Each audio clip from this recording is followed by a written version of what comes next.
এই যে গরমকালে কেক করতে এই এক সমস্যা। Hello friend, welcome back to my channel. চলে এসেছি আবার একটা কেকের ভিডিও নিয়ে। আজকের কেকটা ছিল বেন্টো কেক, আর এই কেকটা পুরোটাই ছিল ব্ল্যাক ফরেস্ট কেক, আর পুরোটাই চকলেট গানাশ দিয়ে তৈরি। আর তাই এখানে ডিজাইন করতে গিয়ে ডিজাইনটা পুরো গলে পড়ে যাচ্ছিল। গরমকালে কেক করতে অনেকটাই অসুবিধা হয়, তো তাও আমি কেকটা করেছি। আর কেকটা সিম্পলের মধ্যেই ছিল।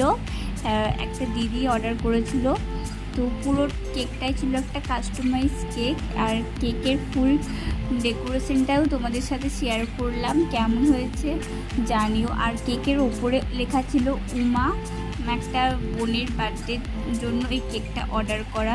তো এই হচ্ছে কেকটা। ভালো লাগলে like, comment, share and subscribe. দেখা হবে নেক্সট কোনো ভিডিও নিয়ে। টাটা সকলকে।